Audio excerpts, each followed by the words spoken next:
pray that you will so direct their hearts and may wisely and justly fulfill their trust for our good, for your greater glory, through Jesus Christ our Lord.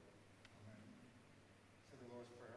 Our Father, who art in heaven, hallowed be thy name. Thy kingdom come, thy will be done on earth as it is in heaven.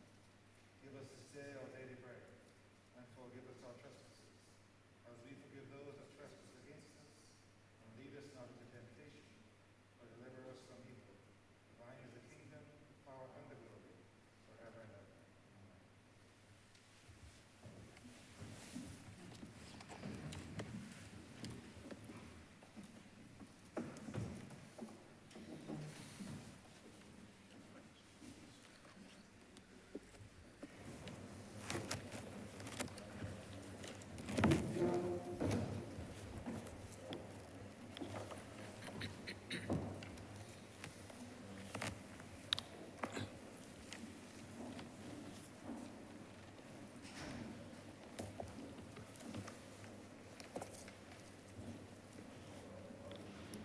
This House is in session. Minutes of the meeting held on Tuesday, July 5th, 2022 to be confirmed. Yeah, just that. Honourable Leader of Government Business. Thank you, Mr. Speaker. I beg to move that the aforesaid minutes be confirmed. He had his The question is that the aforementioned minutes be confirmed. All those honourable members in favor, please say aye. Those against, please say no. Meeting, the ayes have it. The aforementioned minutes are hereby confirmed. announcements by Your Honor the Speaker. Messages from Her Excellency the President. Petitions, papers. Honourable Leader of Government Business. Thank you, Mr. Speaker. I am commanded to lay the Barbados Conference Services Limited Annual Report 2021. Also the Green Paper on the National Sports Policy and the Exchange Control Authorized Dealers and Depositories Amendment Order 2020. Government notices, private members, government notices. Resolution. Honourable Leader of Government Business. Mr. Speaker, I beg to give notice of a resolution that Parliament, in accordance with Section 5 of the Crown Lands Vesting and Disposal Act, Cap 225, approve the vesting of the parcels of land situate at Sergeant's Village in the parish of Christchurch in this island, and more particularly described in the schedules, mainly for a public purpose, namely housing development. And also a resolution that Parliament, in accordance with Section 5 of the Crown Lands Vesting and Disposal Act, Cap 225, approve the vesting in the National Housing Corporation of the parcel of land, the property of the state, situate at Lancaster in the parish of St. James in this island, and more particularly described in the schedule for the provision of road access. Private members' notices, notices of questions, reports from select committees, first readings of bills.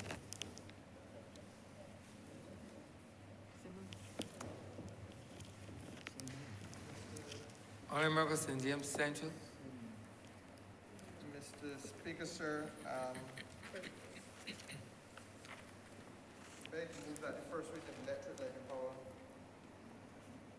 or give notice of the first, Back to the first. beg to move the first reading of electric light and power bill 2022. Thank you. Questions that the aforementioned bill be read the first time. All those honourable members in favour, please say aye. Those against, please say no. Meeting, the ayes have it.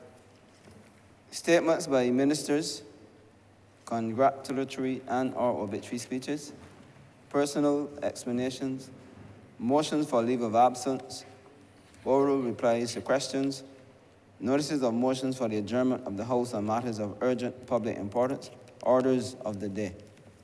Honourable Leader of Government Business. Mr. Speaker, I beg to move the suspension of Standing Orders 6, 16, 18, 20, 42, subsection 5, 43, and 44 for the remainder of the day's sitting. The question is that the aforementioned standing orders be suspended for the remainder of the day's sitting. All those honourable members in favour, please say aye. Those against, please say no. We think the ayes have it. The aforementioned standing orders are hereby suspended for the remainder of the day sitting. Government business, sir. Government business is the order of the day. Order number 4.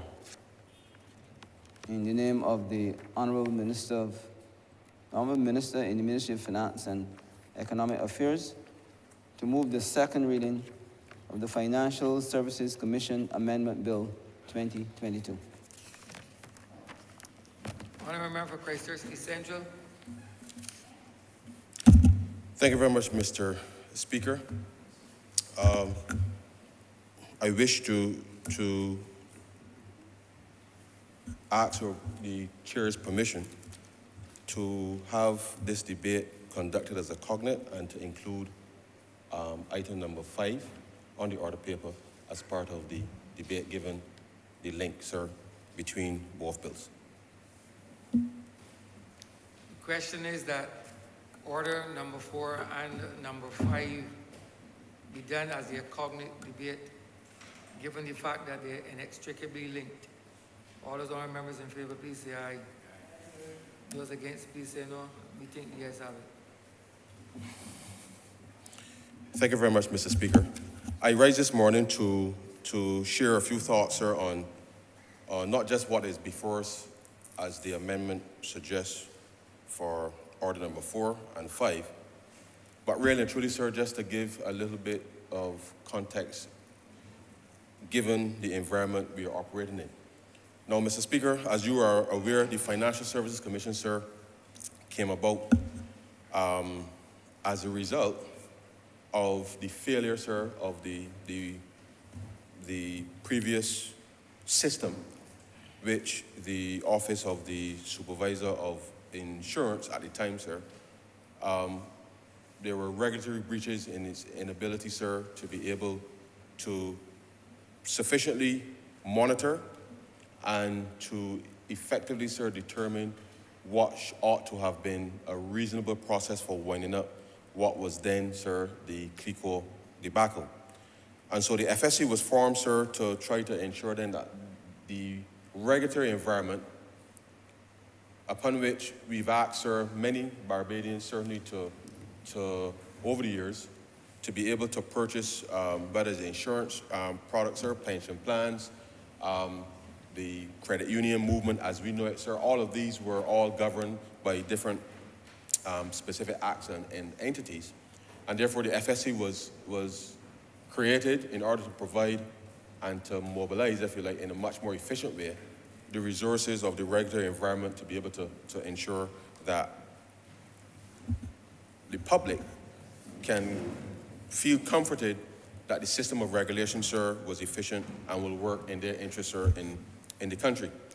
And so, whilst that took place, sir, as you are well aware, we still came to office and found a situation, specifically, sir, as it relates to CLICO, still unresolved from what was then more than almost 10 years, sir. And the extent to which, again, not just from the perspective of regulation now, but really what was required to be able to bring some relief to those persons who were caught up with the demise of the CLICO debacle, the inability of the previous government, sir, to find a meaningful resolution to the best interests of the policyholders that were there. And therefore, we came to office, sir, with all of that and everything else that we were faced with. And therefore, we, in so doing, we recognized that there were some issues within the context of the way that the commission was structured. And we've undertaken quite a bit of internal review of the commission itself to make sure that not just that the commission, as it currently is structured and its mandate, but given the emergence of new technologies and products, sir, certainly in the last 10 years for sure, to make sure that our overall regulatory environment, Mr. Speaker, is fit for purpose and will be able to give Barbadians relative certainty with respect to how and what and who would be able to operate, which products, sir, would be able to be offered in the market space, because we believe, sir, that there is a role, not just from a regulatory perspective, but there's a role for certainly credit unions, insurance, and all the other range of financial products, sir, in the country to play a significant role in the recovery of the economy. And therefore, it is important that as we set about unleashing, for lack of a better term, sir, any new instruments into the marketplace, that we have the appropriate systems and structures in place at the Financial Services Authority, sir, in order for government to be able to move forward and act. And therefore, the amendments before the Chamber, sir, are relatively straightforward in the context of what was required to be done from a legislative perspective. And one of the critical things that we did on coming to office and starting the Barbados Economic Recovery and Transformation Program was that at the time, the FSC was being financed directly from the budget, sir, of government. And we took a decision very early, sir, that the FSC, given its nature, given certainly what had happened with respect to well, in response to the failure of CLICO, sir, that it was important that the FSC was put on its own financial standing, in much the same way, sir, that in a sense the central bank has its own budget in order to be able to make sure then that it can conduct the appropriate regulatory regulatory framework in the interest of the country. So that early decision, sir, meant that a number of fees were introduced with respect to the various financial institutions under the mandate of the FSC, in order to make sure then that the FSC, sir, was able to not rely on the government for financing on a year-to-year basis, and therefore allow it, sir, a little more flexibility with respect to its operations in order to make sure then that it can move forward with certainty. But what we also recognize, sir, is that the board of the FSC itself required a change of structure, in that the previous legislation created a little bit of uncertainty in relation to the fact that the constitution of the board, sir, which is the main thrust of order number 4, basically intimated, sir, that if a member of the commission, sir, resigned, got ill, or the like, then it potentially meant, sir, that the entity was not, the commission, sorry, was not legally constituted, which, as you would be aware, sir, really does not make sense, given that you wouldn't expect an institution such as that to have such an anomaly within it and not have it addressed. And therefore, part of the amendments that are here before the chamber today, sir, just simply relates to just regularizing and giving absolute certainty, sir, with respect to the structure of the commission, which would allow the commission to continue to function, sir, so that if somebody resigns, goes overseas, regrettably gets ill, or even passes away, sir, that the commission itself will still be duly constituted, but allow it to function until a replacement obviously is put in place, which will not affect in any way the issuance of licenses or the like, sir, or any decisions, for that matter, of the commission, in order to make sure then that it can move forward with certainty. But I want to take the opportunity this morning, sir, not just to indicate what these specific bills are here for, but I want to also speak to very quickly, sir, the fact that we are operating in an environment where we have seen quite a number of new innovations, sir, for what many may perceive to be financial instruments. A lot of persons have been asking in Barbados in relation to what is the government stance on cryptocurrencies and all of these fancy things, sir, that would have taken the world by storm. And our position is quite simple, sir. And I think it is incumbent upon us to always understand and appreciate, sir, that I cannot tell you, sir, if I wanted to purchase your vehicle, sir, from you, I cannot tell you, sir, what to accept as payment in exchange for the vehicle. In the same way, sir, as you can't tell me what I want to personally accept if you wanted to purchase my vehicle from me, sir. Now, in most jurisdictions, we all know what the concept of legal tender. And it is legal tender is, the monetary instrument that we would use to exchange, which is commonly agreed across the board, which means that you can go anywhere, sir, and take that legal tender and purchase something with it. But over the last few years, sir, and I want to make it clear that there's a difference between legal tender and any investment that people may perceive in relation to the concept of cryptocurrencies, because there seems to be a lot of misunderstanding around the two. And therefore, because, sir, I may decide that I will accept, I might decide, sir, to accept a piece of paper called the Parliament of Barbados with a 50 on it, sir, or 100 on it, or even 1,000, or whatever I may choose to write on it, sir. If I brought this paper to you, sir, and said, this is what I want to pay you for your car, you're going to look at me strange, because you know, sir, that you can't take this piece of paper anywhere and get the worth from any of the other members in this chamber, or any other financial institution or supermarket or any person in the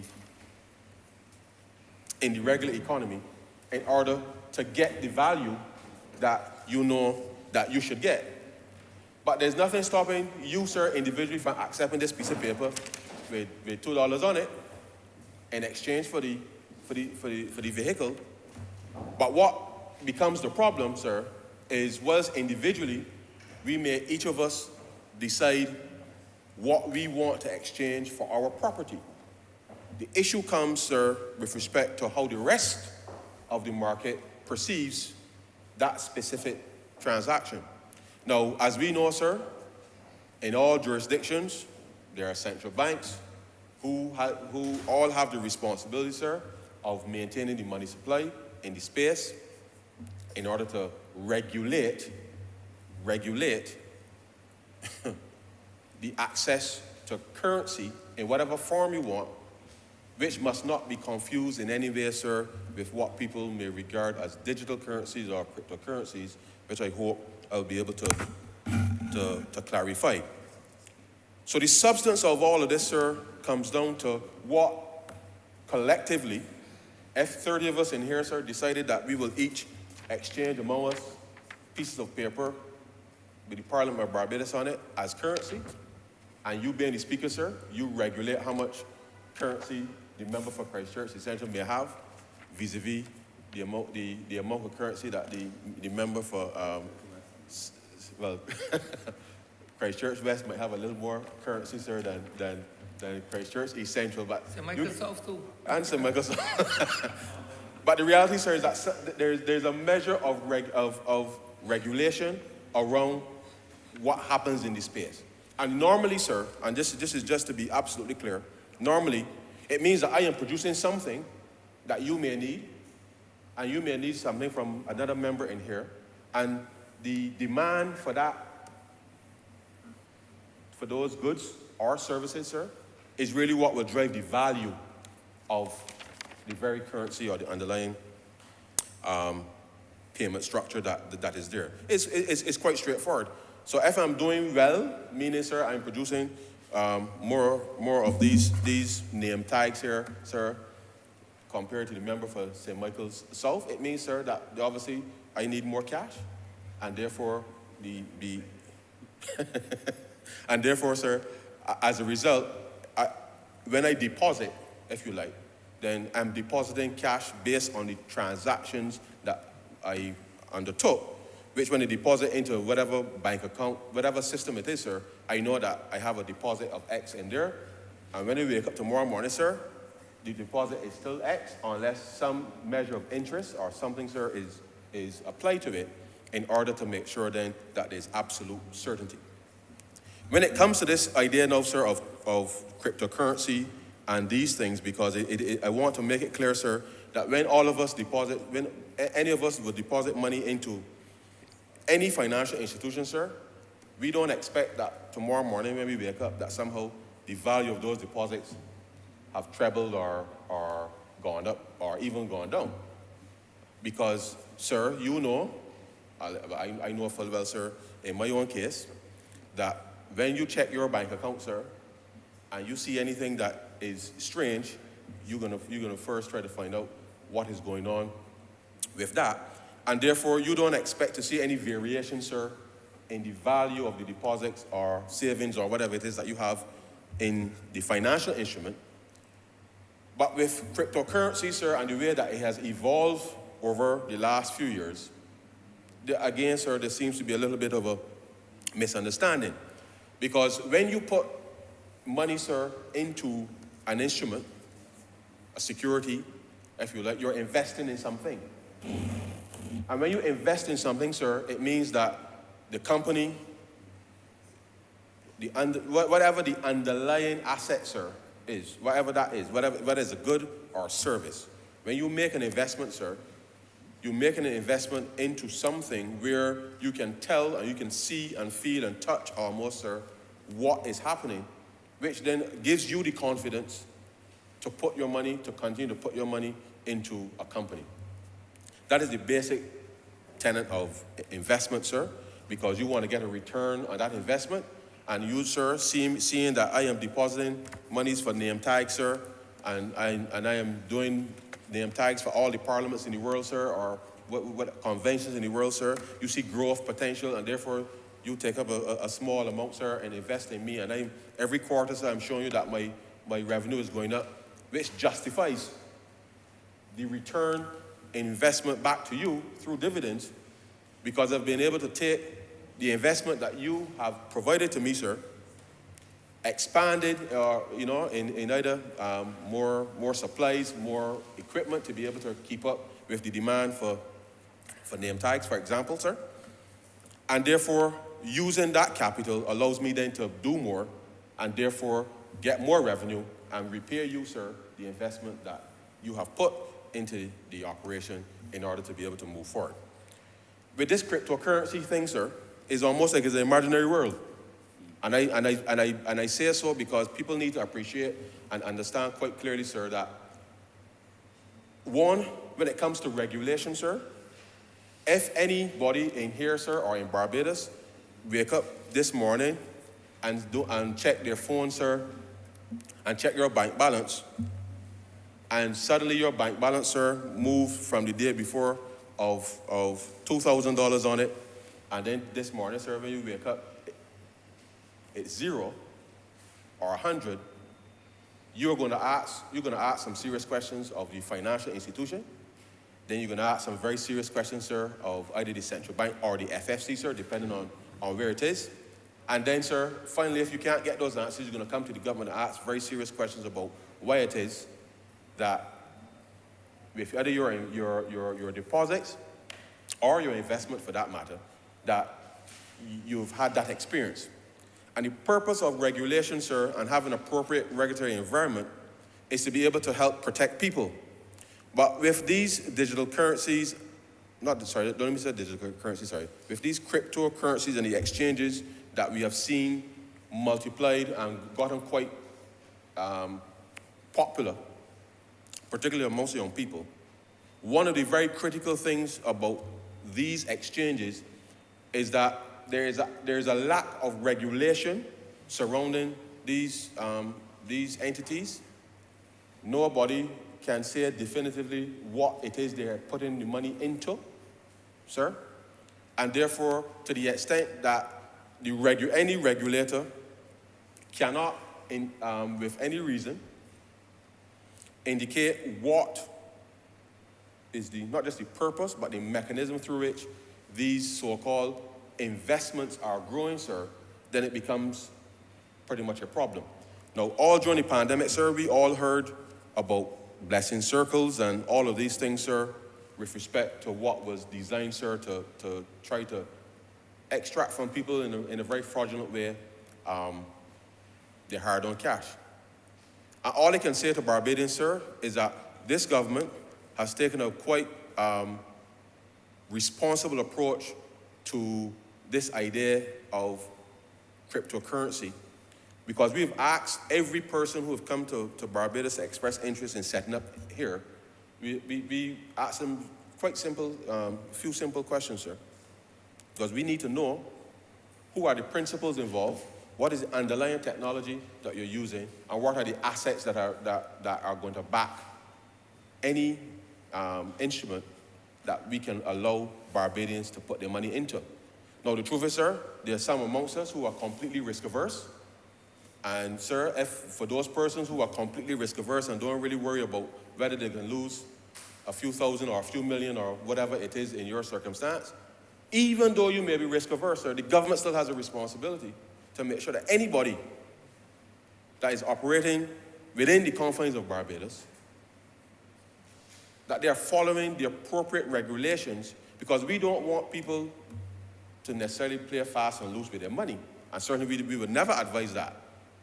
But by the same token, we must ensure that people are not taken advantage of in this country, particularly, sir, when it comes to matters that they don't, one, quite fully understand, and two, where the technology is moving so quickly that from a regulatory perspective, or even from an IT perspective, sir, that nobody can truly say, one, where this money is coming from, how is this appreciation being generated, because as we look around the world at the evolution of these platforms, sir, invariably the bottom drops out simply because you're not keeping pace with enough people coming in to put in money to demonstrate that the growth that somebody who might have gone in early have seen will continue to be there.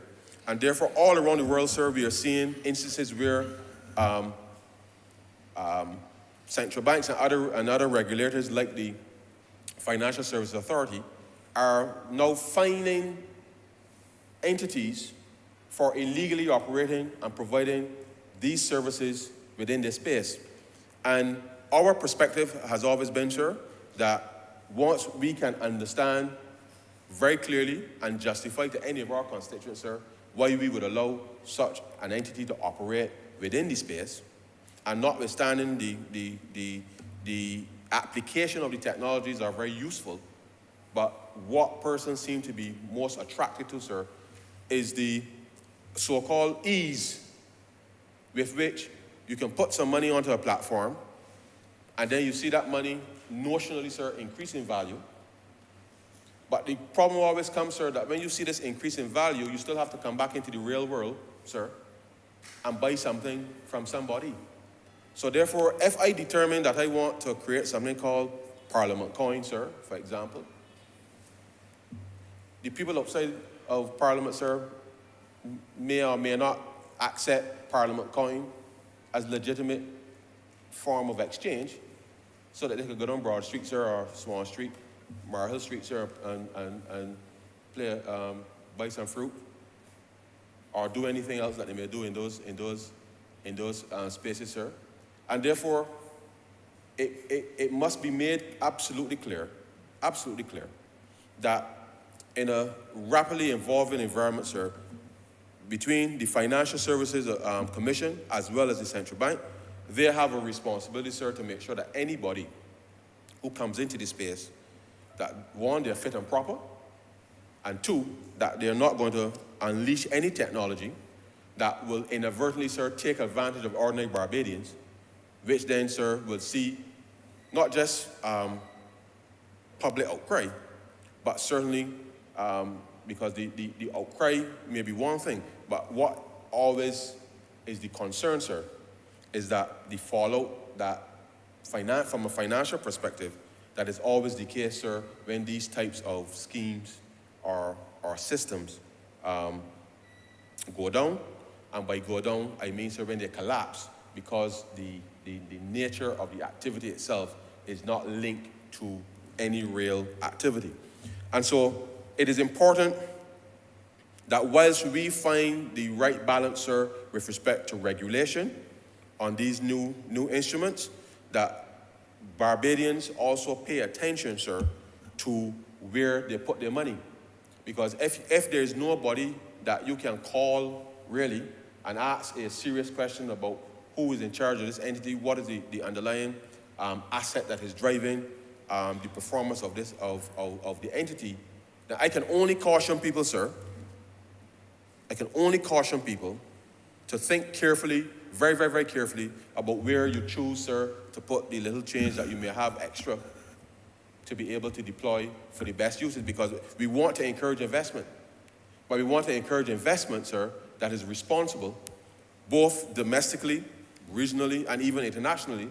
But we need to do it in a way, sir, that is as seamless as possible, but equally clearly understanding, sir, in the same way that with the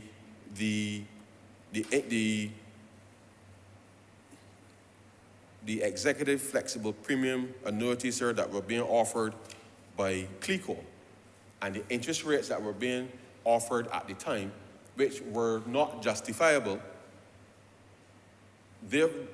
all we're saying is that people must be, and I thank the Honourable Member for St. James Central for, again, launching the Financial Literacy Bureau.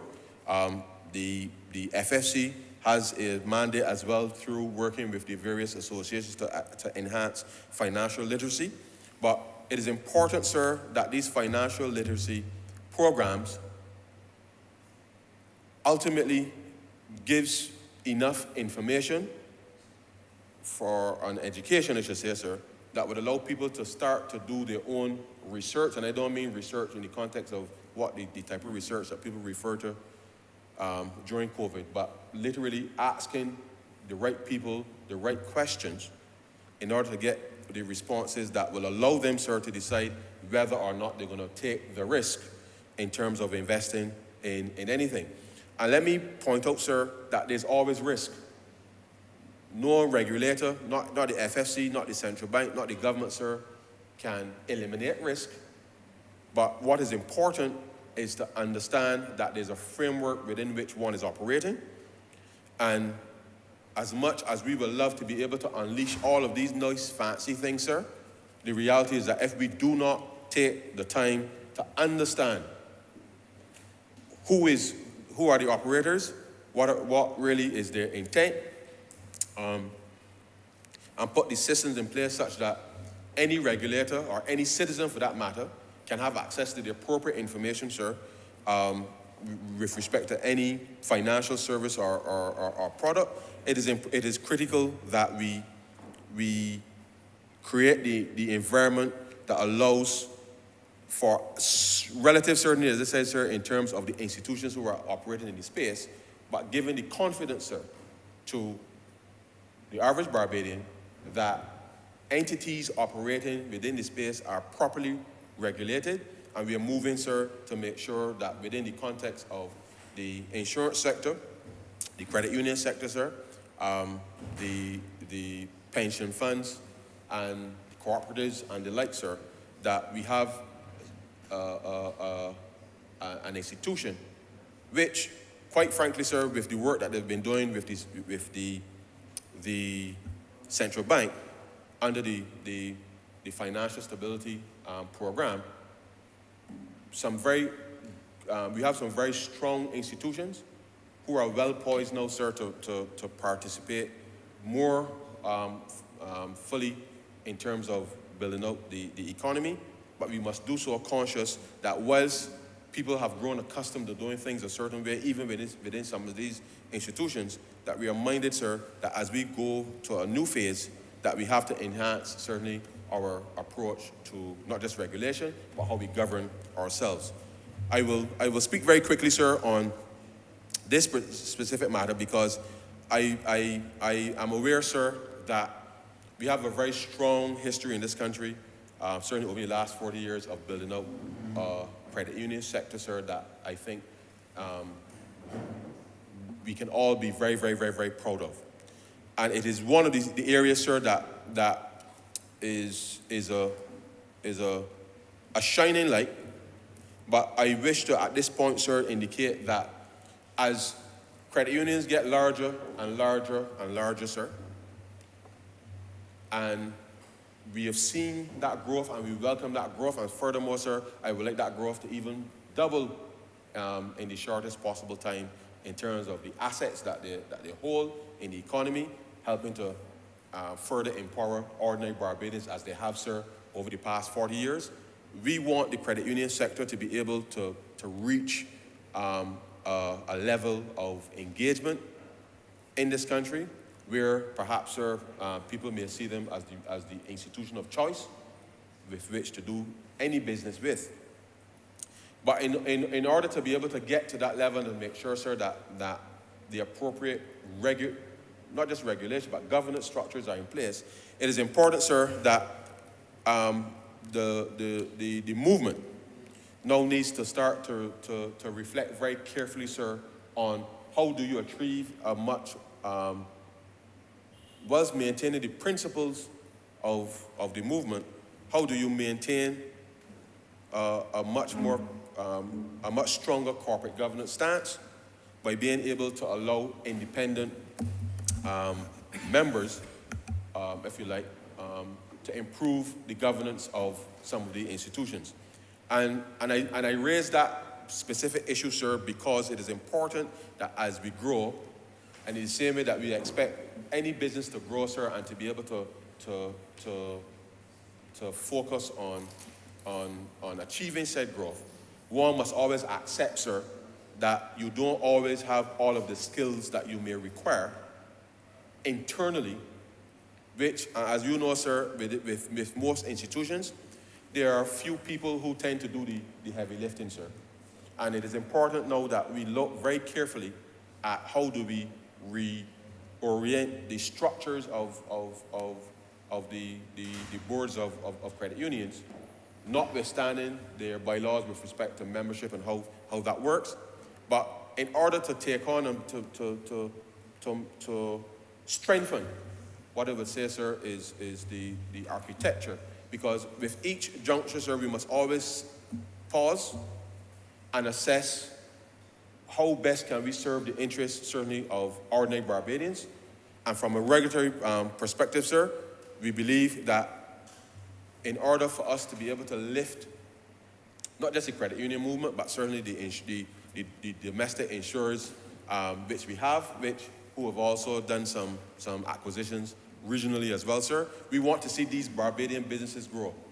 And in seeing these Barbados businesses grow, as regulators, we must set the space for that growth and recognize that credit unions can acquire entities too, domestically or regionally or internationally. And therefore, our regulatory stance has to be supportive of that environment. And therefore, we've given, as the Minister, firm direction to both the Central Bank and the FFC, that as we transition to focusing on how do we use regulations for growth, that we equally strengthen, sir, down the line, the corporate governance structures of all of the institutions that they regulate. Because when, sir, any of my constituents or yours, sir, decides that they want to invest in something, they must feel a sense of comfort and trust with respect to not just the management of the institution, but the members of the board, if you like, sir, of said institution, that the regulators, sir, are actively on top of things and facilitating things, whilst keeping in mind, obviously, that there, as I said, sir, there are always risks. You can't mitigate all risks, but we can put a system in place that even if something happens, sir, that we can resolve quickly.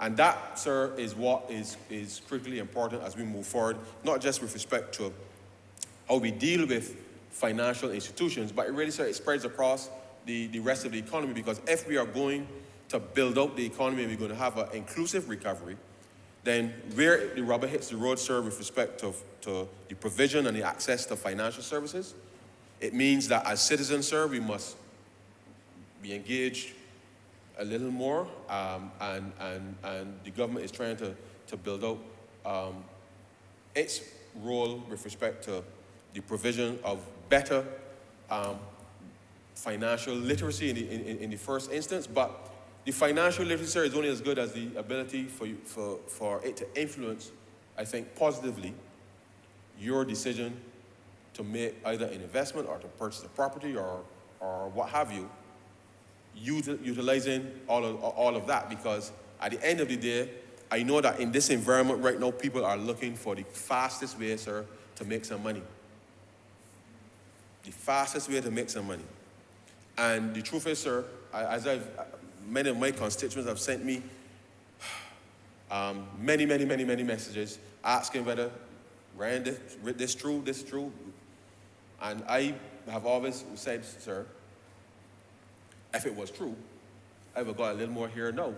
Because if the government had the capacity, sir, to be able to turn over as quickly and grow the purported returns that are always masqueraded on all of these programs of misinformation, sir. Because given that times are hard, people want to put in $1,000 and then in 2 weeks' time you get 8,000. Now, sir, I can tell you, if that was indeed possible, then the government of Barbados would be putting in every 1,000 to get the 8. I ever had to hurt my head, sir, about COVID, ever had to hurt my head, sir, about trying to find money for the ELSA houses, because that is what we would be doing too. But I can only say to Barbadians that when you see these types of things being placed in front of you, and the truth is, sir, I have seen some wonderful YouTube presentations shared with people, but they all have the same underlying element. Put in some money with the promise of something in a short space of time. And I can only urge Barbadians to think 2 times, 3 times, sir, 4 times, as many times as you want before, sir, you put your hand in your pocket and give somebody this money, because chances are, sir, you will not see it again. And it is, that's what I'm saying, sir, the financial literacy is only as good as the next slick presentation, which somebody forwards you and swears, sir, and swears that they put in some money and they get money back. And the truth is, that trust, because oftentimes, sir, you can recruit people to influence others, and that is how sinister some of these schemes can get. Because you would recruit someone in this chamber, sir, you get them to put in the $1,000, give them back the 8 in 2 weeks, so that they will come and tell the rest of us in here, sir, that this thing true.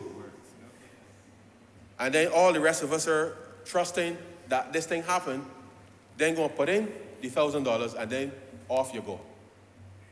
And this is one of the areas, sir, that I know that it's a human thing to believe somebody who is close to you, and it is the most sinister thing, because the person is not necessarily aware that they are being used to propagate the very misinformation, sir, to the group, and therefore everybody is left wanting, but the person will swear, look, I put in this and I got back that, which is true.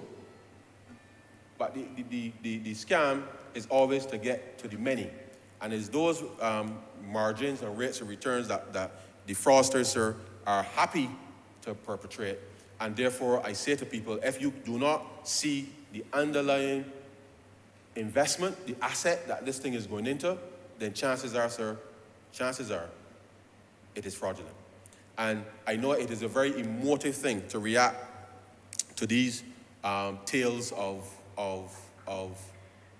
advocacy that people may bring, but it is important to take that to heart, because once the money goes, sir, there's no FSC to go to, because the person is not regulated in the space. There's no central bank to go to, sir, because the person is not regulated in space. And chances are, by the time the police catch up, sir, the person absconded and gone already. And they move to another jurisdiction, quite easily, or if it's being perpetrated online, which is much harder for persons to catch, then it means then that you then start to have to follow the breadcrumbs. But by the time you get to the end of the breadcrumbs again, sir, the person gone, because the identity and all of that is a very sophisticated setup. And all I can say to Barbadians, sir, is to pause with any of these fancy schemes. And the reality of all of this is that we have to pay very close attention to when we are starting to feel that sweet feeling, sir, before we part with our money, in order to make sure that we can protect ourselves. But the FSC is in the process, sir, of upgrading in terms of the structure, because we recognize that we need to get new skills in to help monitor some of these emerging trends and dynamics, because the truth is, sir, that when it was formed, it was a completely different space. And regulations, sir, as you know, will always tend to follow what the emerging technology is. But the one thing that is usually constant, sir, is the intent, which is usually fraudulent. And whilst we can, so we will remain absolutely vigilant, sir, within Barbados to ensure that we can protect Barbadians from fraud.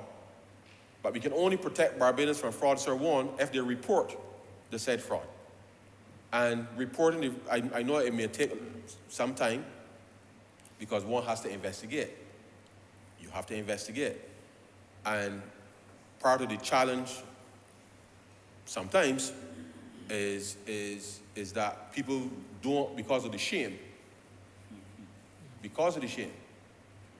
don't come forward in sufficient numbers, sir, to be able to build the pressure in order to have a more positive outcome. And this is part of and parcel of what I would love to see as the change in culture, because when these things happen, sir, we need to know. We need to know the frequency in which it is happening, and to the degree that it is happening, in order to ensure then that from a regulatory perspective that we can take the appropriate action. And the truth is, sir, in all of this, clearly the Barbados Police Service will be a critical partner, because at the end of the day, if someone is operating outside of the regulatory environment, which is what the FSC is to govern, then the FSC can only give guidance saying that X person is not authorized to offer X product in the market. But if the FSC says that company X, sir, is not authorized to do business, and they close physically or otherwise, and then move the operation, sir, online through social media or whatever, sir, and at 2 or 3 o'clock in the morning you get a nice presentation, and you see it, you're not remembering that the FSC said that this company or some variant of this company is not authorized. Then we need to make sure that people are aware and check first. So I would say to Barbadians, any opportunity when it comes to money, I will say, either call the central bank. It's a call. There's normally a list of companies authorized to operate under the Central Bank Act. There's a list of companies authorized to operate by the FSC. And if the company that is purporting to offer you this return, sir, if you don't see them listed on either of those websites, then I would caution, sir, not to do business with said people. Because if you choose to, then you do so certainly at your detriment. It then means, sir, that the police then has to try to go and find these people, because certainly the Central Bank or the FSC will have no information in relation to these people to even go and do an audit, because they're not under their jurisdiction. They're operating outside of that framework, and then therefore it becomes a fraud police matter. And ultimately, chances are, sir, with people moving the way that they do these days, the money is lost. we are going to try our utmost best, sir, to build the most robust and competitive regulatory environment in Barbados. We want to encourage, sir, persons to invest, but invest in Barbadian companies, sir. Invest in Caribbean companies that we know, sir, and we can feel. And as we build new relations, sir, certainly with Latin America and as well as businesses and companies in Africa and the Middle East, legitimate business information, sir, will be made available, and the extent to which I urge people to take this very seriously cannot be underscored. And therefore, our perspective in terms of how we use regulation to create opportunities for Barbadians to not just get a return on investment, but to get new jobs and new sectors built out, I think is important, sir, that we understand how that framework will be rolled out. And in a sense, sir, to be able to and I know that the Ministry of Energy and Business, sir, is working on how to deal with the junior market with respect to the stock market to get more capital mobilized. That is a function that falls under the ambit of the FSC to regulate. The reality is, sir, that there are many businesses in Barbados that are poised for expansion and growth, and we feel that this would be a credible opportunity for Bajans to be able to mobilize some of the resources that they do have in order to match tangible growth with tangible companies and tangible people in a way that makes sense. With respect to building out the economy. Now, sir, I want to lastly just remind the Chamber and the country, sir, because I've had in the last couple of weeks a few queries on this matter, and I remind the country through you, sir, that when the matters with CLICO, then ResLife, sir, were wound up in I think it was April 2020, if my memory serves me correct. April 2020 is when ResLife, sir, I think, came to its end with respect to administering the resolutions with respect to the CLICO policies. Now, the FSC, now that ResLife has been wound up, sir, the FSC has the responsibility for anybody who, for whatever reason, sir, did not get their bonds issued in 2019.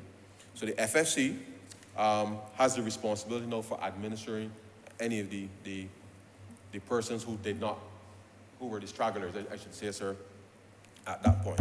And therefore, I remind the public that any person who had a former CLICO policy, whatever the policy is, that you should make contact with the Financial Services Commission if you have not yet had your bonds issued in order to bring resolution to that matter. And the reality is that it took far too long, sir, as you know, almost 10 years before those people could get some measure of resolution. We came to office in some serious circumstances, and we dealt with that matter. And therefore, it is critical, sir, critical that for a functional economy, for an economy to be strong, you need a strong financial sector, but you need a financial sector, sir, that is linked very clearly to the real economy. The real economy where, sir, people are selling real goods and providing services in order to make sure that we can build out and maintain build out the businesses, as well as provide incomes that families in this country, sir, can support themselves. And in a sense, sir, the next phase of how we utilize, as I said, regulations for growth is not just, sir, to put monies into an account and leave it in the credit union or the banks. But certainly, sir, how do we create more wealth, opportunities for wealth? And the only way that you can do that, sir, is by mobilizing the resources to build out local companies invest in tangible bricks and mortar activity, so that from one generation to the next, sir, that we would be doing right, certainly by our people, and that is the kind of regulation that we are going to be putting in place to ensure that we can build out these businesses, support families, and certainly, sir, make the economies much stronger. And so, sir, the two bills here, as I said, sir, relate to just regularizing the structure of the FSC board in terms of being able to ensure that the board would not have any issues if someone happens to be unavailable, to be able to regularize that matter, and then to validate the fee structure, sir, that's already been put in place to allow the fees to cover the operational portions of the FSC to be able to independently, sir, operate in a sense from government, and to be able to allow the FSC, sir, to transition and to provide more robust regulatory responses to the market, and therefore allow us to be in a position where we can transform the economy. And so, sir, with those few words, I beg to move that this bill be read a second time.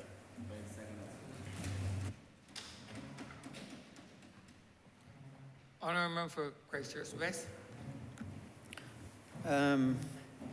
Thank you very much, Mr. Speaker, for giving me an opportunity to enter into this debate.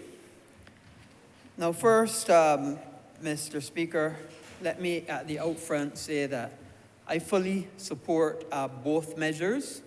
Absolutely, it is important and critical that the structure of the board of the Financial Services Commission must be in a position to continue to function should one or other member not be available, and that the Director of Finance and Economic Affairs or his nominee can be positioned in that position on the Financial Services Commission. It's absolutely critical, and it's sad that obviously it was an omission and had to be corrected. And this is why we have a parliament, because we're here to bring laws, change laws, and improve laws as time goes on.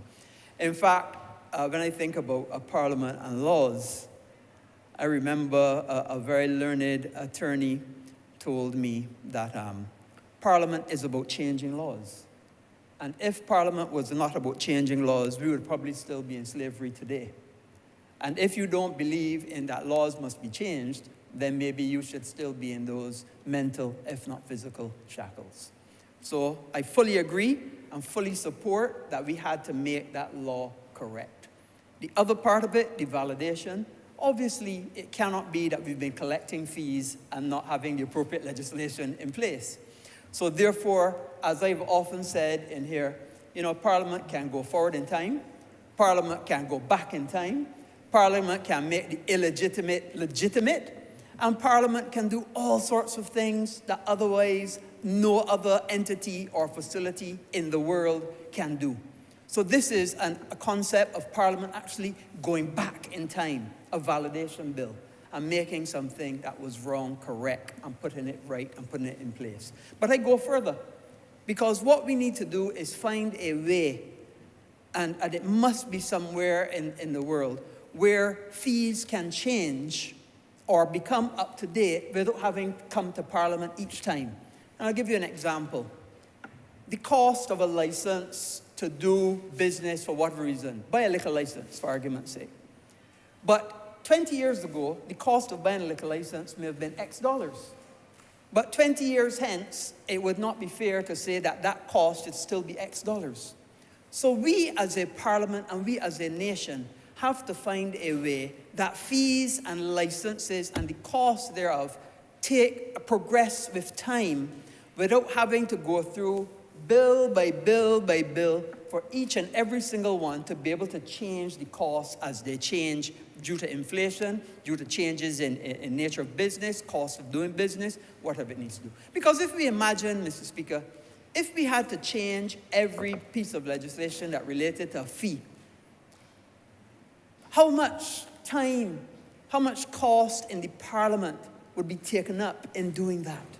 So we have to find new ways to deal with how changes in fees are done, be it by regulation, be it by order, without having to come through this whole process. And this is something that I think should take on the attention of certainly the Chief Parliamentary Council and all the various ministries as we seek to find new ways and more efficient and appropriate ways of doing business in this country. Now, Mr. Speaker, let me say at the outset that I fully agree with the concept of pay-to-play. Now, the Financial Services Commission is a regulator, and it was set there to regulate how insurance companies and credit unions, banks, whatever, do business in this country. So it could not be that the taxpayers of this nation had to cover that cost. That cost had to be covered by those players in that market. And this is why the Financial Services Commission was set up in that way, so that those who want to play in that space have to pay for the regulation. It's just like if you go to a physician and you want to have a surgical procedure done, you would anticipate that the materials used will be included in the fees that you're going to be paying. It's the same concept of pay to play, and it's exactly how we should be doing business throughout this country, not only in Financial Services Commission, in the betting and gaming as well. And all of those other ancillary facilities that need regulation, that have to be regulated in a way that the average consumer is protected from charlatans and sharks. And I'm going to get into the charlatans and sharks very, very shortly, Mr. Speaker. I'm going to get into that very shortly. Because we ain't got pals. We ain't got pals. And I'm going to talk about that. But fair, it is always fair that people should pay to play. And if we have to have regulators in this space, then those people working in that space must pay for it. Now, Mr. Speaker, government, as I've said in this honorable chamber before, is a frill. I'm going to add, it is frills, and I'm going to add an S. And I explain to you why. Government is a facilitator. It facilitates people doing business and having things done and providing services. Government is a regulator. And this is what we're discussing now, the regulation of the Financial Services Commission throughout this country. Government is also an innovator. And we must innovate and bring innovations to the country so that our citizens can benefit. Government is a legislator. And this is actually why the Parliament is here and why the Parliament exists, so that we can put legislation in place unto which and through which our citizens and our businesses operate throughout this country. The S I have added, Mr. Speaker, is because government must also be a supporter. And I want to say that again. Government must be a supporter. Government has to support its citizens. Government has to support the people of this country. I heard the Honourable Member for Christchurch East Central spoke very eloquently and presented the bill. But he also mentioned Hurricane Elsa. And Hurricane Elsa devastated this economy and this country, with hundreds of houses being destroyed. But we, as a government, took on that we have to support those that lost their houses. We have to support those that had damage to their houses. In the same way, when we started the Financial Services Commission in this country, we had to understand that we had to support those people that had made that bad decision of investing in a company called Clico. Now, I know, Mr. Speaker, that I am not allowed to call the name Lawrence Dupre in your honourable chamber because I have not asked for permission. I know I'm not allowed to call that name at all. If that's the case, then don't call it. Right, I know I'm not allowed to call Lawrence Dupre at all, Mr. Speaker. So don't mention it, honourable Right. member. So therefore, and I want to say, Mr. Speaker, that people like that preyed on this nation, preyed on the people of Barbados, preyed on the people of the Caribbean, preyed on the people of Trinidad. To the amount of, in Trinidad alone, $3 billion US dollars. $3 billion US dollars in selling those things called flexible annuities. In Barbados, Mr. Speaker, in Barbados, they had $60 million in assets. $60 million. And sold flexible annuities to $407 million in Barbados and another $39 million in the OECS. Now that's one thing if that company had to find that money to pay those back. But Mr. Speaker, you will be surprised and amazed that the former Democratic Labour Party administration hoisted upon the people of this country that we, the taxpayers, have to find money to pay back $407 million that a man and his company preyed on the people of this country for. $407 million that ResLife has already issued in Series B bonds that the people of Barbados got to pay for. Mr. Speaker, $407 million, you know how much houses for people that could build? That's almost 4,000. It would be 8 times the effect of Hurricane Elsa. If Hurricane Elsa had 500 houses destroyed and 407 million could build 8,000 houses. And that's what we have had to take on because of the Democratic Labour Party committing to doing that and to supporting a company. Because you know why? People put friend before country. But let me tell you, Mr. Speaker, the Barbados Labour Party will never, ever, ever put friend before country.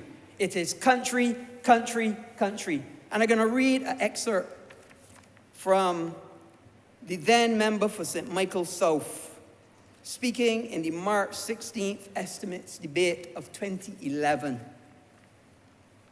Mr. Speaker, and I won't call the name from Del Short because I know you're not allowed to call it, and I wouldn't call it in here. The then member for St. Michael South, Mr. Speaker, said, The then honourable member. the then honourable member, the then honourable member. Yes, please. I question how honourable he is today after seeing what has happened through CLICO. The then honourable member said, let me get the exact part. Okay, let me go to the thing. When I looked and saw some of the names of the institutions and so on that invested in that company, it is a matter for national concern. And we all have a vested interest in ensuring that issues surrounding CLICO are resolved to everybody's satisfaction. They never resolved them. He had an interest in resolving it, but it was left to the Barbados Labour Party to come and resolve it. I go on. It is not going to help the situation, as the honourable member for St. Joseph was just trying to do, to zero in on an individual and try to tie him up now with the honourable member for St. Michael Northwest. I won't talk about tie up. I won't talk about any kind of shackles or nothing like that. No, you can't. No, I wouldn't. I wouldn't talk. I was just recording what the member said about tying up. There's certain things you But I wouldn't can't talk do. about any of that. I remember there's certain things you can't do if you're making a reference, and we all know that there's a matter before. Correct. The court, please. Yes, sir. Yes, Mr. Speaker. The minister, the former minister, no, I'm reading, this is the quote, the actual quote. The Minister of Finance, since there is nobody else to tie him up with, so you are trying now to find a new person to tie him up with.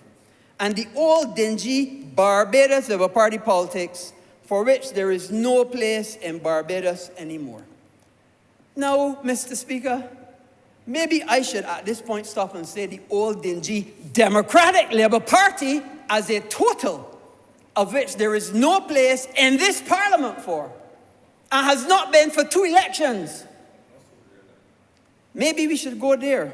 But anyway, let us get past all of that and focus on trying to get the matter resolved so that the people in this country who are hurting can be relieved of their pain, the pain of the Democratic Labour Party.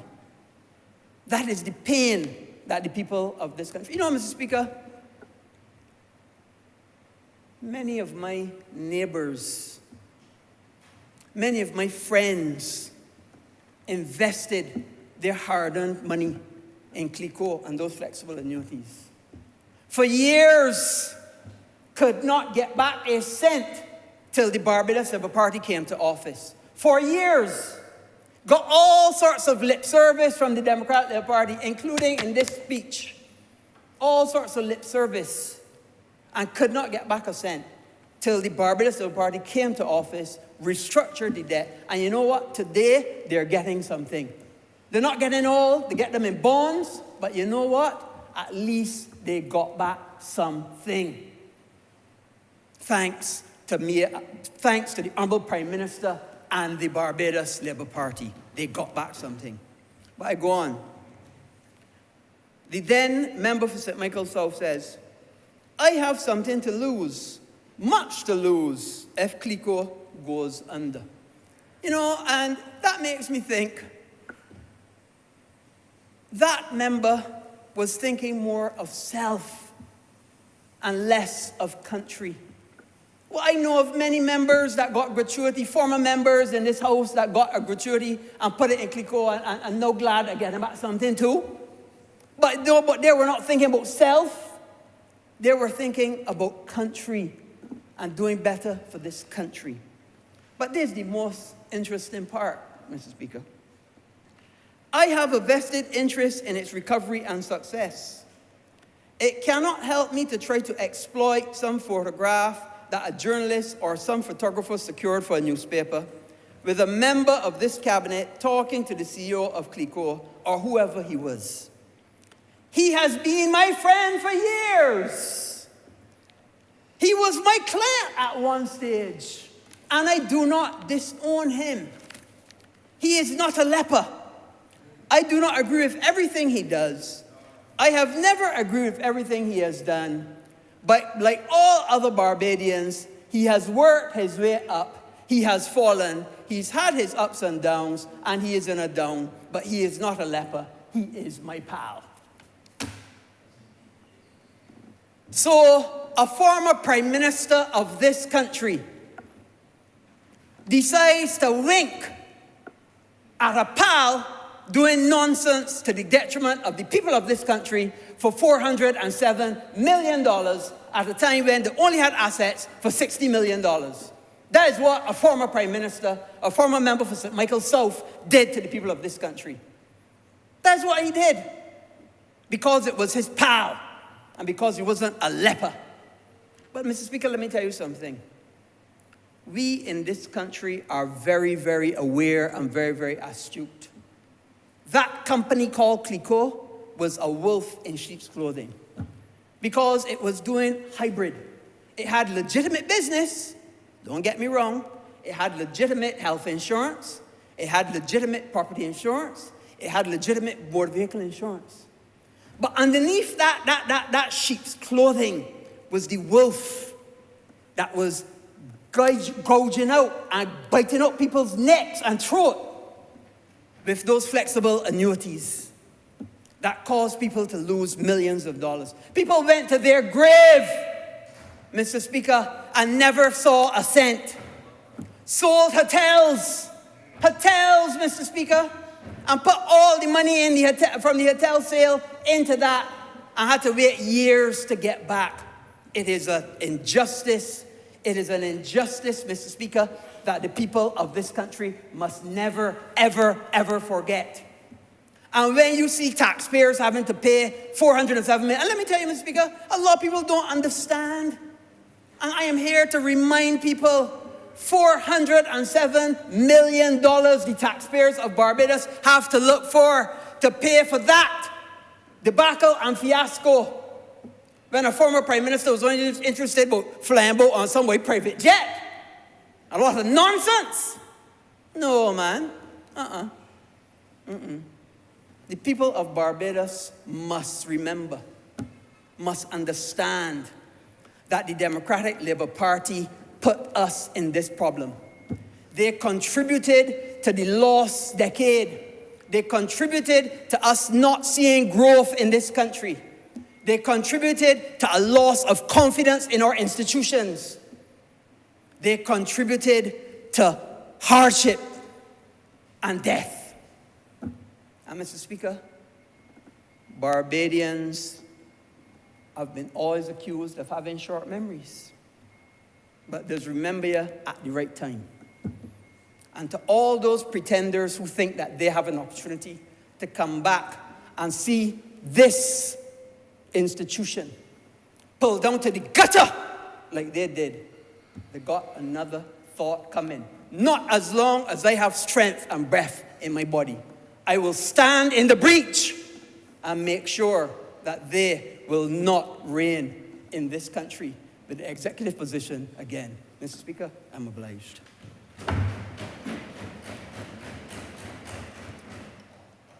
Honourable Member for Christchurch East Central. Thank you very much, Mr. Speaker.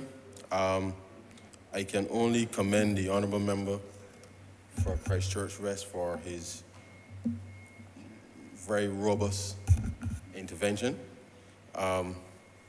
Sometimes I wish that I could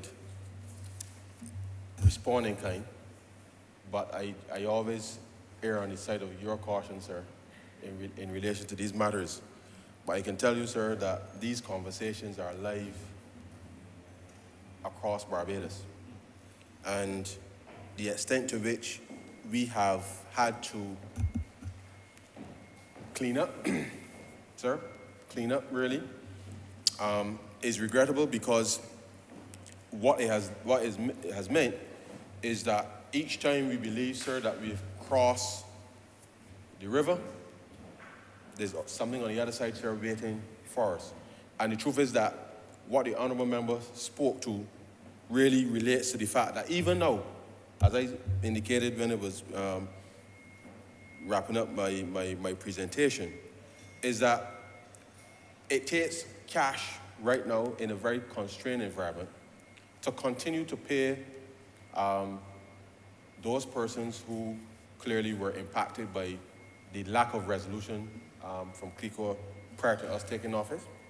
And it is important that Barbadians appreciate that we have had 4 very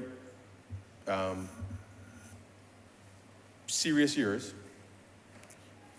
The first 18 months, as you are aware, Mr. Speaker, we were literally just restabilizing, if you like, the economic situation, part of which was to resolve the matter with CLICO, which really, sir, I think, as the Honourable Member quite rightly said, persons went to their graves really, sir, because of the distress that they were under financially, and no government that is self-respecting, in my view, sir, would oversee something like that. And the extent to which we have sought to bring some relief, sir, not just to those persons, but with respect to what's happened with COVID and everything else that's triggered since then, sir, this government, I believe, we have done a remarkable job in trying to respond to what clearly has been uncertain times under our tenure. But we do so, sir, because whilst we started out with very clear plans for execution, and we have, the challenges continue to confront us, but we stare them, sir, down, and we respond given the circumstances upon which we are ensuring that we do not allow, sir, any of these things to build up further, which would then cost somebody else down the road, sir, to so do. And so I welcome his intervention. It is a reminder to all Barbadians that ultimately, when it comes to regulation, that ultimately the government has the fiduciary responsibility at all times, sir. Not just to put the systems in place, but if those systems, sir, don't work, then the government itself has to find a solution. And I believe that we have done so in as responsible a matter with respect to the wind-up of Res Life and bringing some important relief to those persons, because the truth is, sir, and the reality is that without that structure of response, I don't know where some of those people would be today, given these circumstances. That certainly would have confronted us since that particular period of time. But I hope, sir, that we will never, ever, ever have a government again in this country that will treat to its citizens in such a manner where they leave people out in the wind, sir, out in the wind, because they want to maintain personal friendships and not have the appropriate action taken to bring resolution to these matters. And so, sir, I'm grateful for the honourable member's intervention. It then just leaves me, sir, to beg to move that this bill be read, sir, a second time. The question is that the aforementioned bill be read a second time. All those honourable members in favor, please say aye. Those against, please say no. Me think the ayes have it. Mr. Speaker, I beg to move that you do not leave the chair and the House resolve itself in committee for further consideration of this bill. The question is that the Speaker do not lose the chair and the House resolve itself into committee for further consideration of this bill. All those honourable members in favor, please say aye. Those against, please say no. Me think the ayes have it.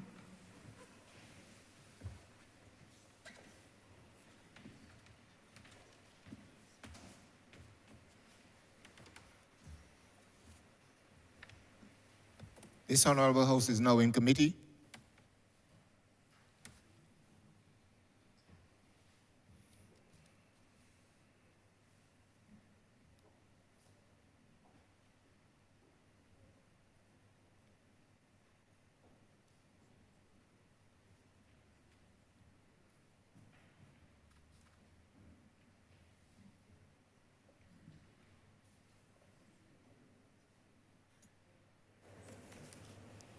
You see committee, right? Clause 1, Mr. Chairman. Mr. Chair, I beg to move that clause 1 stand part. The question is that clause 1 stand part. All honourable members in favour, please say aye. Honourable members against, please say nay. Methinks the ayes have it. Clause 2. Mr. Chair, I beg to move that clause 2 stand part. The question is that clause 2 stand part. All honourable members in favour, please say aye. Honourable members against, please say nay. Methinks the ayes have it.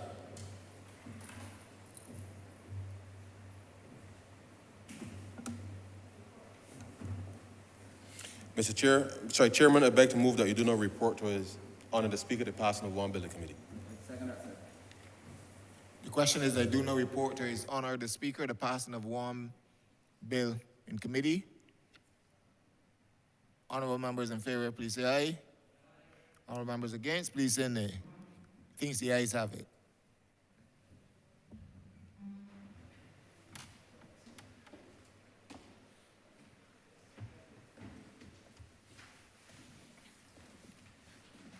The chairman of committees is reporting the passing of one bill in committee. Mr. Speaker, I beg to move that this bill be read a third time. Question is that the bill be read a third time. All those honourable members in favour, please say aye. Those against, please say no. We think the ayes have it. Honourable member for Christchurch Central. Mr. Speaker, I beg to move that this bill be now passed and cited as the Financial Services Commission Amendment Act 2022. The question is that the aforementioned bill be passed and so cited. All those honourable members in favour, please say aye. Those against, please say no. Me think the ayes have it. This bill is passed and so cited.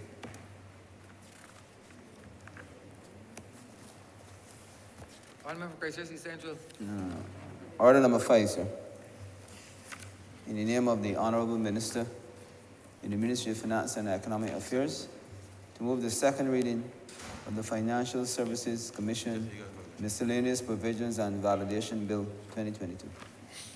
Honourable member for Christchurch Central. Mr. Speaker, I beg to move that this bill be read a second time. The question is that the bill be read a second time. All those honourable members in favour, please say aye. Those against, please say no. We think the ayes have it. Mr. Speaker, I beg to move that you do not leave the chair and the House resolve itself in committee for further consideration of this bill. The question is that the Speaker do not leave the chair and the House resolve itself into committee for further consideration of this bill. All those honourable members in favour, please say aye.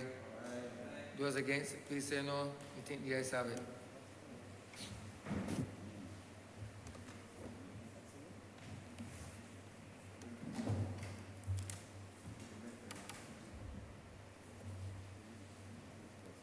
The Honourable House is now in committee.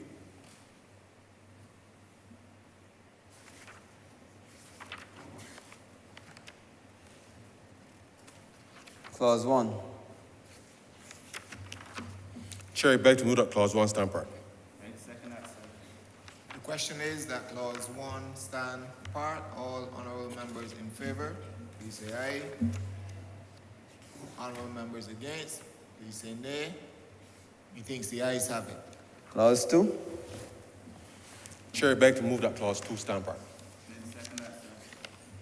The question is that clause 2 stand part. All honourable members in favour, please say aye. Honourable members against, please say nay. Methinks the ayes have it. Clause 3. Chair, I beg to move that Clause 3 stand part. The question is that clause 3 stand part. All honourable members in favour, please say aye.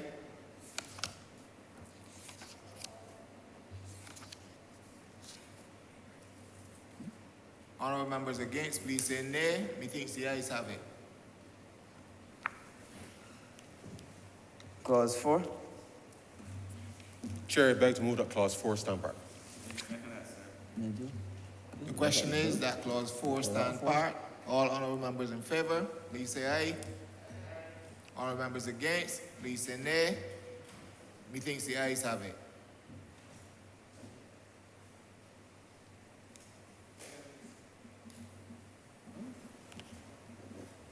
First schedule.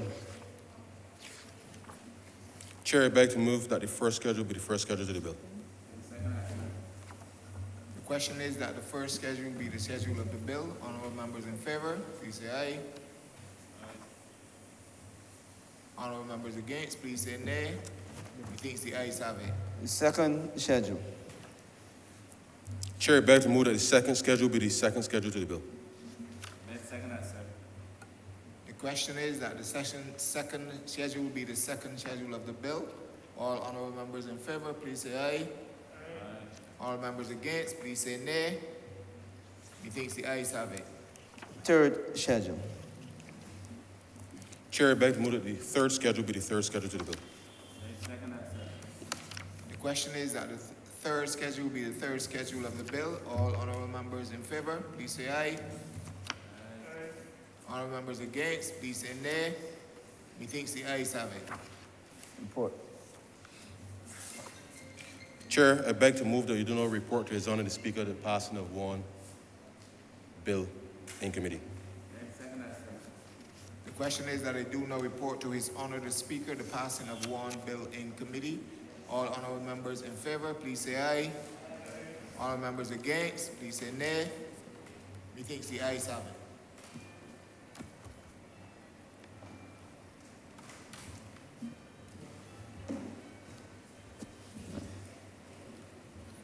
Chairman of committees is reporting the passing of one bill in committee. Mr. Speaker, I beg to move that this bill be read a third time. The question is that the aforementioned bill be read a third time. All those honourable members in favour, please say aye. Those against, please say no. We think the ayes have it. Honourable member.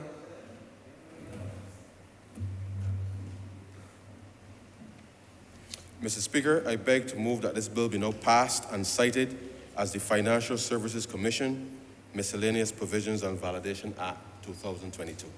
The question is that the aforementioned bill be passed and so cited. All those honourable members in favour, please say aye. Those against, please say no. We think the ayes have it. This bill is passed and so cited. Honourable Leader, Government Business.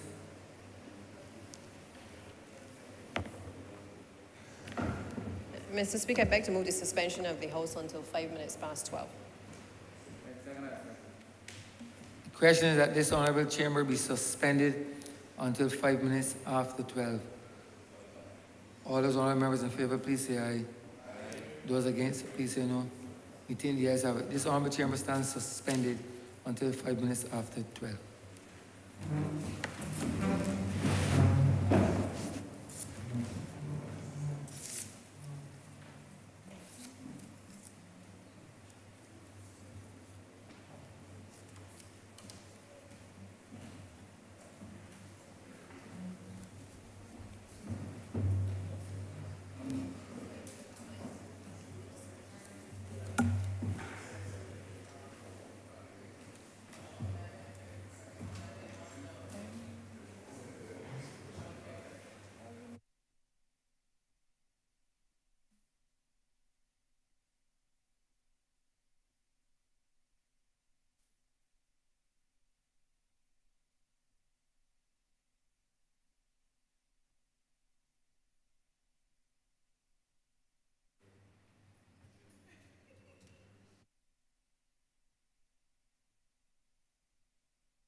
This sitting is resumed.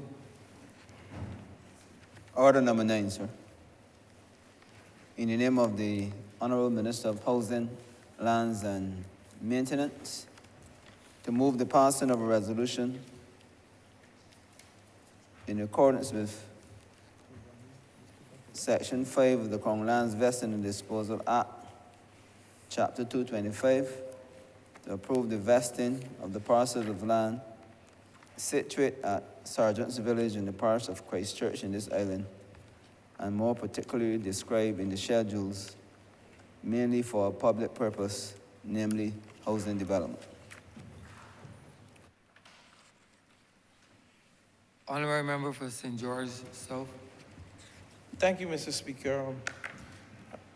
I rise in the chamber, Mr. Speaker, to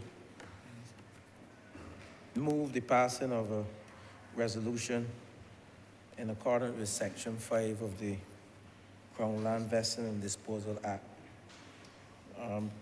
to approve the land, some 7,021 square meters of land at Sergeant's Christchurch and in the National Housing Corporation for the purpose of housing development. And in November 23rd of last year, the Honourable House approved the compulsory acquisition of this parcel of land. They were in two parcels, one 122.2 square meters and the other 5,798 square meters, which give the total of 1.73 acres of land for the purpose of increasing the housing opportunities in Sergeant Village. And that is in the constituency of Christchurch West. And the honourable member for Christchurch West, who sits next to me, was the minister at the time on November 23rd when we had a debate with respect to the acquisition of this land. We are now debating the vesting of the land in national housing. Mr. Speaker, we know that we have a project over the next 5 years to build 10,000 homes for middle income and low income persons in this country.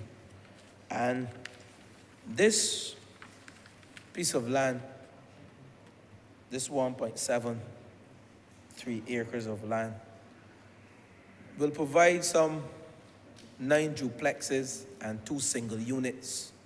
9 duplexes, that's 18 houses, and 2 single units, make it 20 housing solutions within the constituency of Christchurch West. And I know the honourable member who sits next to me, the member for Christchurch West, will speak on this resolution.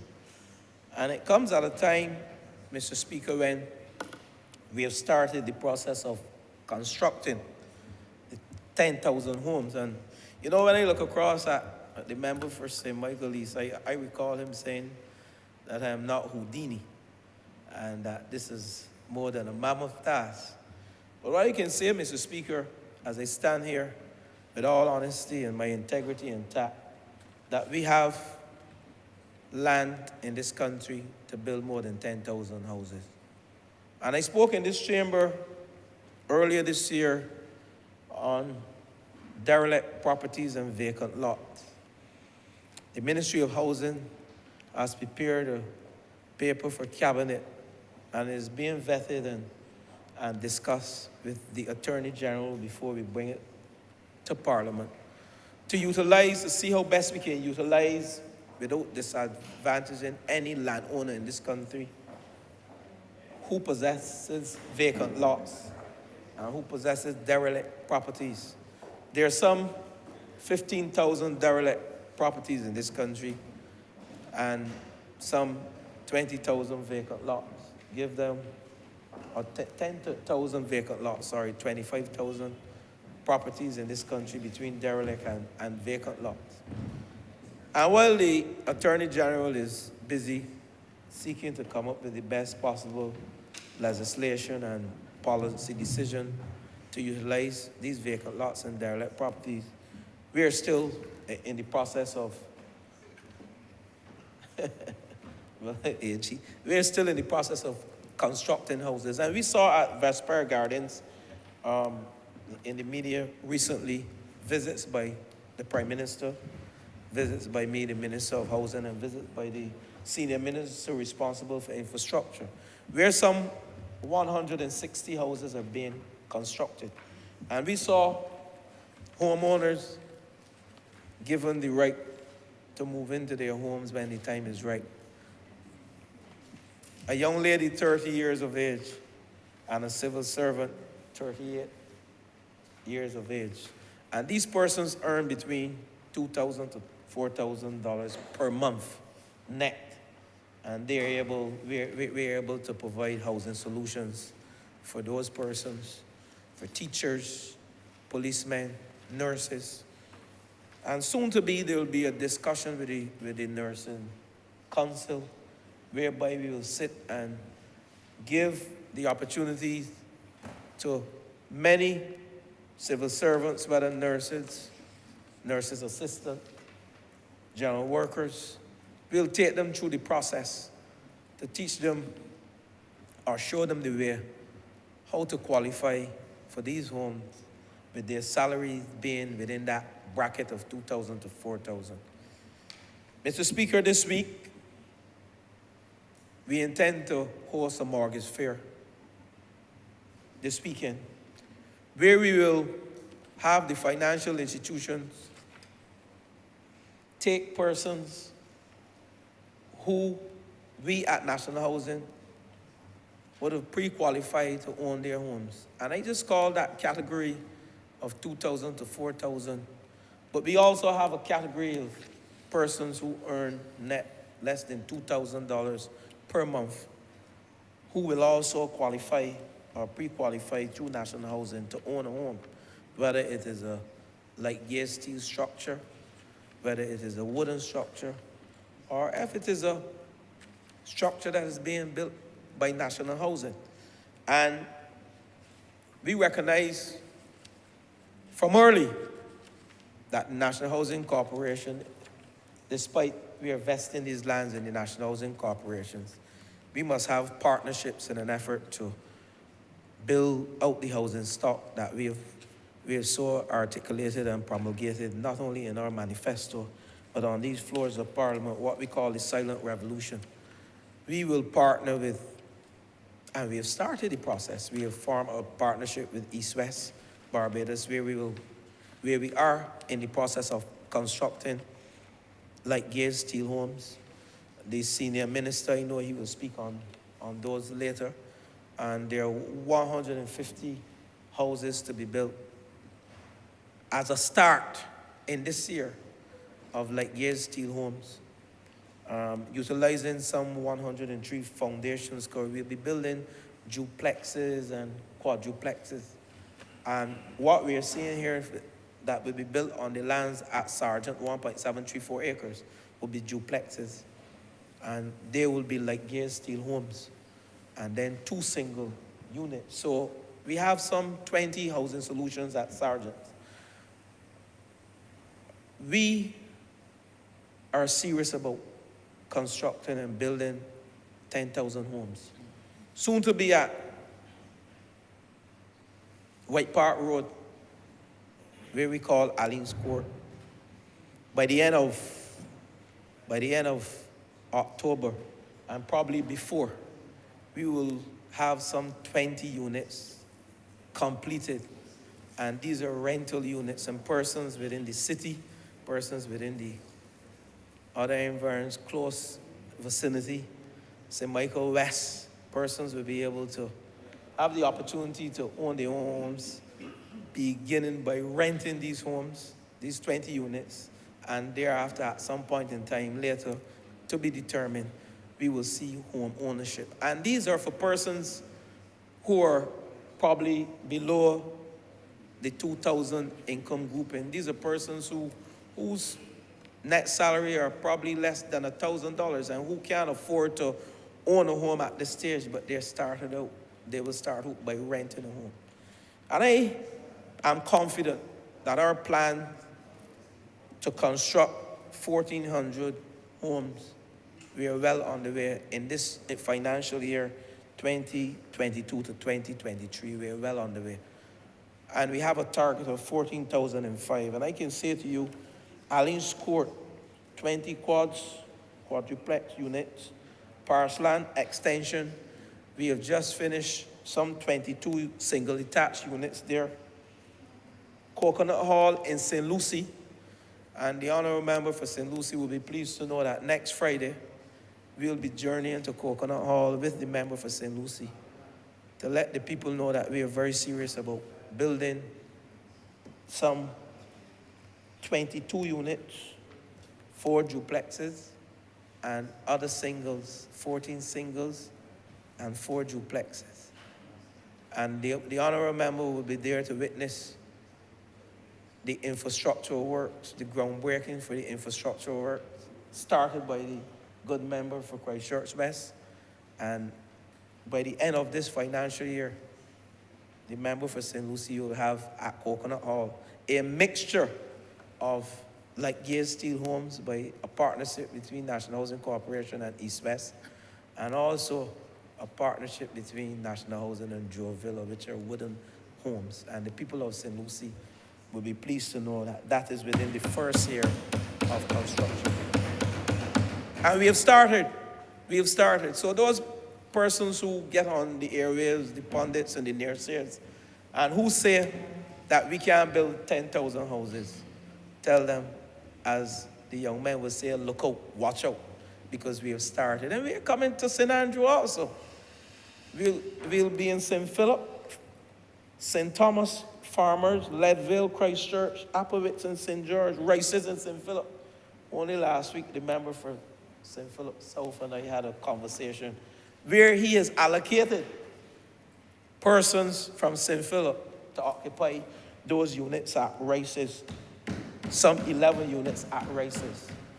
But we're not finished there. Todd's. And I heard the member for St. Peter, but I can't do it all today. But rest assured that within the next few months, you will be able to tap these chambers on and even jump up. I don't want you to breach the rules of the house by jumping up, but I know you will be happy member for St. Peter very soon. So keep your hands down, and I know coming very soon. Westers Endurance. We have some 56 units to be built there. Todd's in St. George, those 15 have finished. And, you know, I want to thank the member for Christchurch West. He was the minister of housing then, and he was able to construct even before sergeants. I'm doing sergeants for the member, but he did Todd's for me, and I want to thank him. Those 15 units at Todd's, they're occupied by people from St. George North and persons from St. George South. And we were able to provide these 15 housing solutions thus far for the people of St. George. But, Mr. Speaker, I just want to add that we have at NHC designs approved for housing projects. We have infrastructure works approved. I think we'll be awarding tenders shortly for infrastructure works at Concordia Gardens.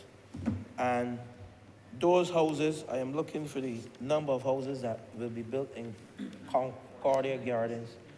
Some 48.4 acres.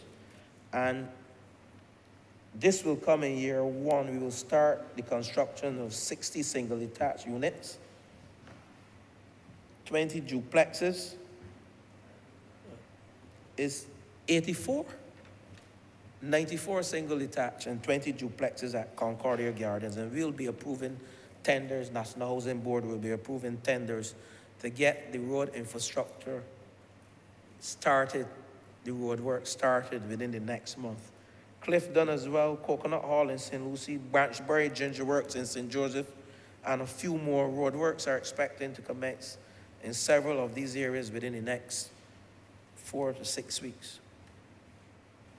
But we recognize that in an effort to build 10,000 homes, infrastructural works consumes the most time in housing development. And working jointly with Tongue and Country Planning Division. Planning and development. Tongue and Country Planning Development. No Sure. planning and development. No call planning and development. Thank you, Senior Minister and Member for Christchurch West. We work closely to ensure that Town and Country Planning Development, Town Planning Development, and the Ministry of Housing work assiduously to get these infrastructural works completed. Because without infrastructure, we can put up houses, but what type of housing are we going to have? What type of infrastructure we will have? Water, road infrastructure, which is critical, lighting. These are some of the things we need to do before we can build homes. And those are the works that we are embarking upon at this stage at Concordia Gardens in St. Philip, Coconut Hall in St. Lucie, Branchbury in St. Joseph, and a few others. Mr. Speaker, the Hope Inc. was formed, a commercial state-owned entity,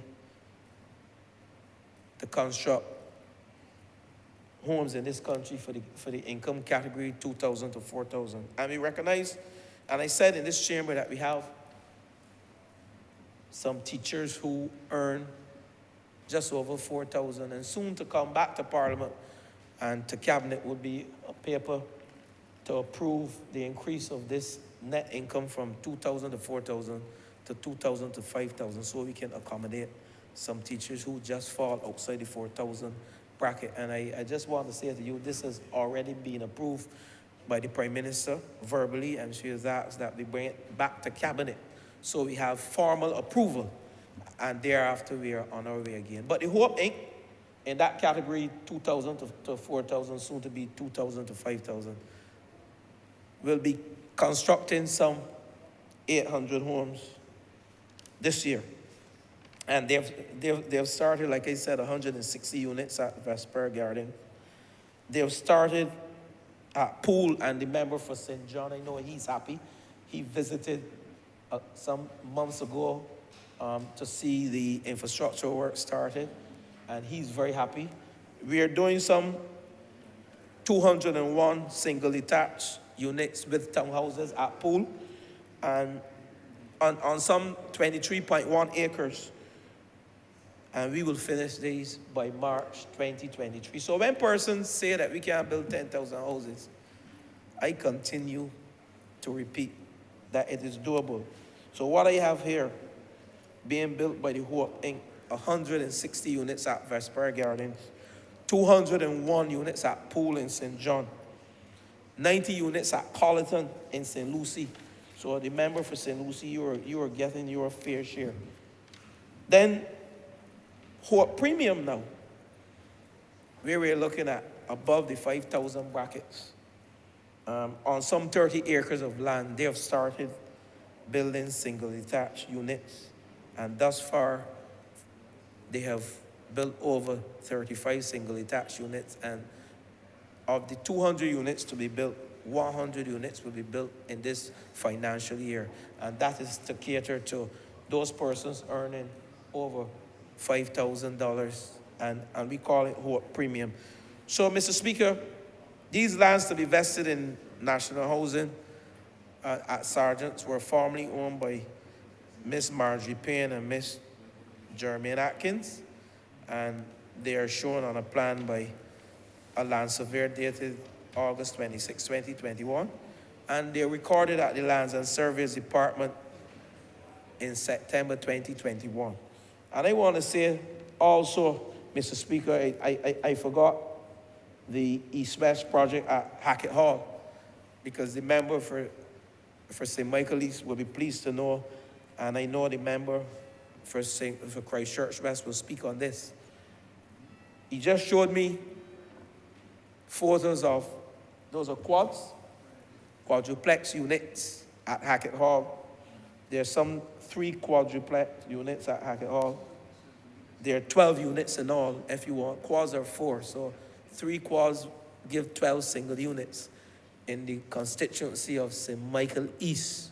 And I'm sure that is all for now, but we are coming back to you, member for St. Michael East, with duplex units on the other side once we put in the road infrastructure.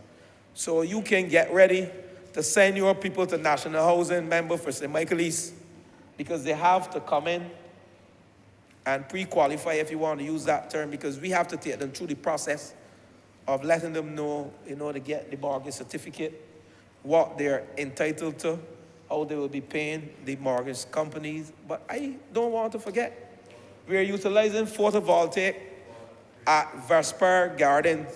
No, I call that satisfying my colleagues and the people of this country, because we are not building homes in one area like Sergeants, but we are going all over Barbados, in St. Philip, Christchurch, the city, St. John.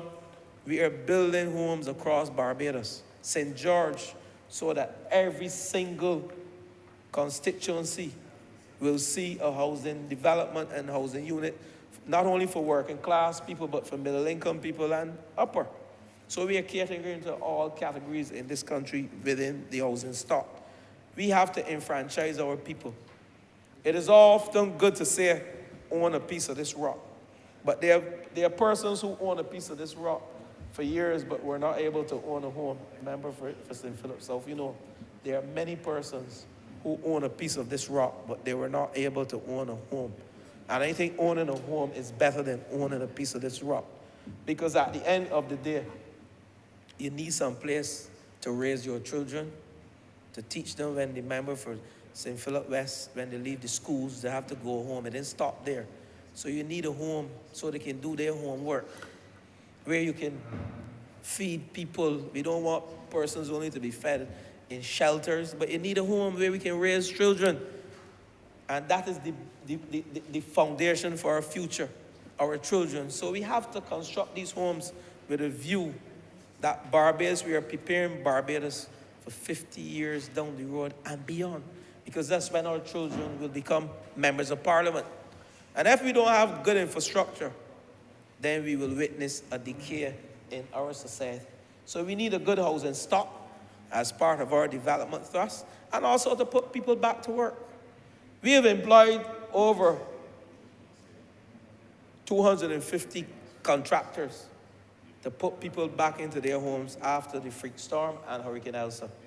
I know we have been criticized for it, and I said recently at not Rock Hall, I remember for St. Philip, where is that event that I spoke? Work Hall, thank you. I spent a lot of time in St. Philip South.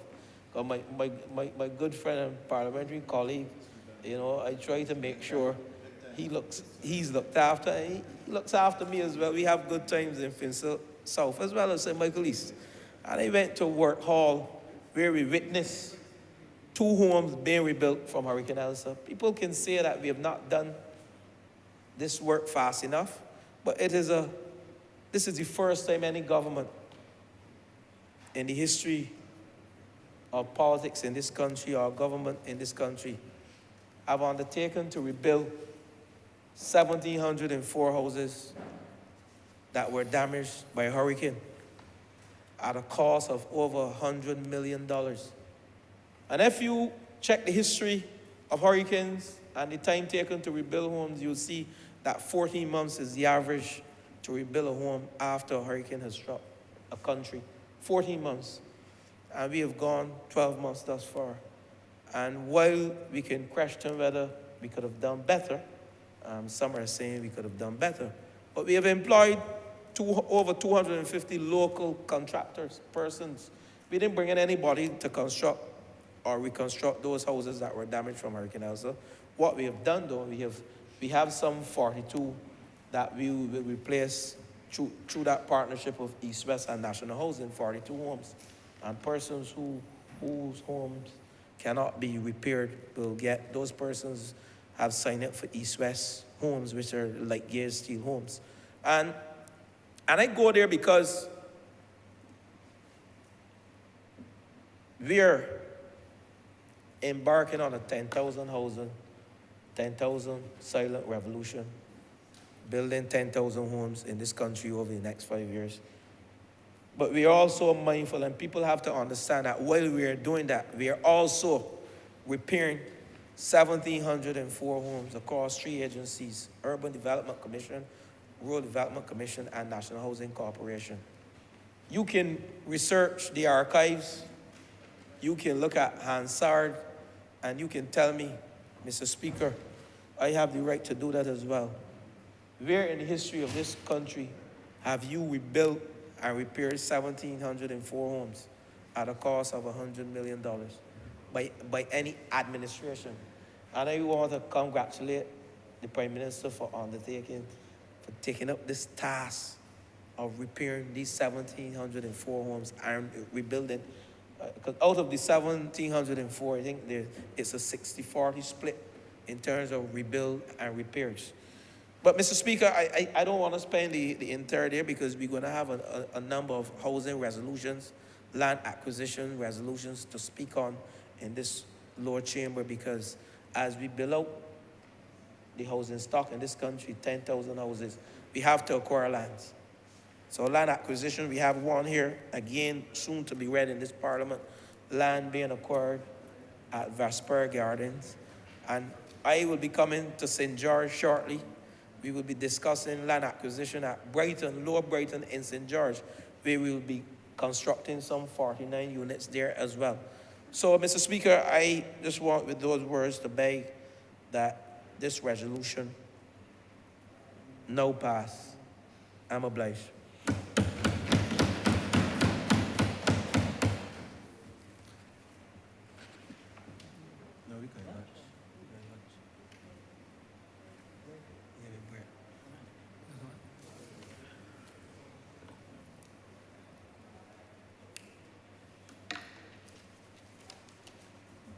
Honourable Leader of Government Business. Thank you, Mr. Speaker. I beg to move the suspension of the House until 2 p.m.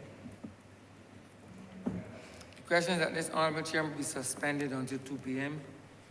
All those honourable members in favour, please say aye. Those against, please say no. We think the ayes have it.